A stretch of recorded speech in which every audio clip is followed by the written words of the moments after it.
All right, we're going to dive into the realm of emotional health. I think before we really get started, we need to take a look at the limitations or challenges to explaining what this is. A great example of this, to kind of bring my point, is that imagine we're all in the Arctic. So living in the Arctic, we have the right gear, we know how to live here, we know what the weather's like. And in this time that we're in the Arctic, I decide to take a trip to the tropics. Now, I get to the tropics because I'm having a great time, and you guys give me a call. Hey, Noel, how's the weather out there? How's it going? Tell us about what you see. I immediately run into the first big challenge. How do I describe what I'm seeing when you're not 100% sure of this new experience or what it looks like, how it feels? We then say, what is your first question going to be? So, like, how much snow is there? And I'd say, there's no snow. Say, well, what do you mean there's no snow? Is there a little bit, here or there? So no, there's no snow. Explain that more to me. And then I'm on to the task of explaining something that doesn't you've never had an experience with, and trying to make it seem like you have had that experience. It becomes very tricky to have clear crossover here. I'd explain something to you, you'd be like, oh, I get it, I get it. But if you were to go now to the tropics yourself, you'd say, oh, this is nothing like I really thought. I had the idea, but this is a different kind of weather. This is a different kind of uh, environment altogether. So until you make that cross, then it becomes challenging to have this communication. So that being said, this is our first challenge of explaining the world from an emotional health standpoint versus, let's say, our standard health way of looking at things. And so the changes of weather, if you will, on the emotional health standpoint is mainly the kind of filling in of missing information, of those spots where you're like, kind of works, doesn't always work. Why is that? This is the things we're going to be filling in. In this way, we will be using words a little bit differently than how we normally use them. We normally use words to describe experiences or things, and we say that, I was having a good day. The good day being the experiencing we're putting into the day, and therefore you understand what I mean by a good day because you have your own kind of definition of good. All right, this is kind of how we use it. This is very limiting in the sense that it's never the feeling itself. It's not actually what happened. It's kind of distant to the true thing. In this way of using words now in the emotional health environment, we'll be using words as well because that's what we got to do to communicate. But the words will be used more not in their exact, let's say, definition, but more in the feeling that they bring about, therefore being a little bit closer to the actual experience itself. So you might see that maybe these two words don't really go together. I've never heard them together. The contrast or the bringing together of these words is to create a new style of feeling about something that we're talking about. This is really how I'm going to be using words. I might also run into the second challenge of emotional, or explaining the emotional health environment.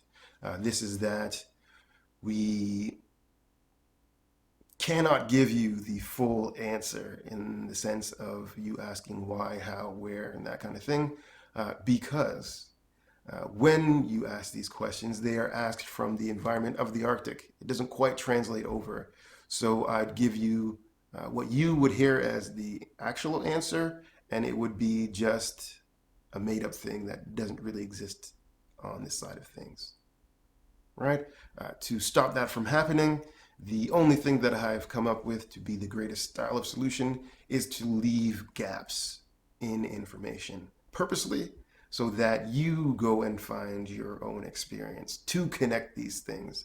And in finding those experiences that connect them, you're able to really feel what it is that I'm talking about and have your own personal experience that will live with you for the rest of your life. Now, this being said, the only kind of I find challenge with this is that you really have to know that what I'm describing does fit together. You might not know how or what the exact link is, but that is the journey of life. That is the experiencing itself. So the speech and topics are going to be based on this. If you say, you know what, I don't know why this happened, this means you have now a personal question. This personal question has to be dealt with on either a one-on-one conversation with me and you, which you can book sessions with me at designfitness.ca, or you go out and find your own experiences till these two seemingly separate pieces connect. And then probably it's still good to have some further information from an expert to make sure that is what we are talking about, that kind of thing. Now, those are, I think, the two major challenges with explaining emotional health. A couple of other things to give you a little texture to the environment of what it's kind of like is the kind of guiding principles, if you will, of emotion and emotional health. One being that emotions are symbolic in nature, therefore do not really translate well into words. Kind of talked about that. Two, that emotions are also subconscious, so you're not really aware of controlling the emotions itself, therefore meaning that it has its own regulation, or own regulational system that we cannot interfere with, which is probably a good thing. And so we're looking to understand that there always is a solving power behind the emotions. It's always trying to come to a conclusion where, in actual fact, the balancing of health is greater than it was previous. In this way, we always take a look at the body in the sense that it is always trying to create a solution to improve health. It might not always feel that way. This is generally because we're missing the pieces that kind of give the real context to what is happening, its real vitality.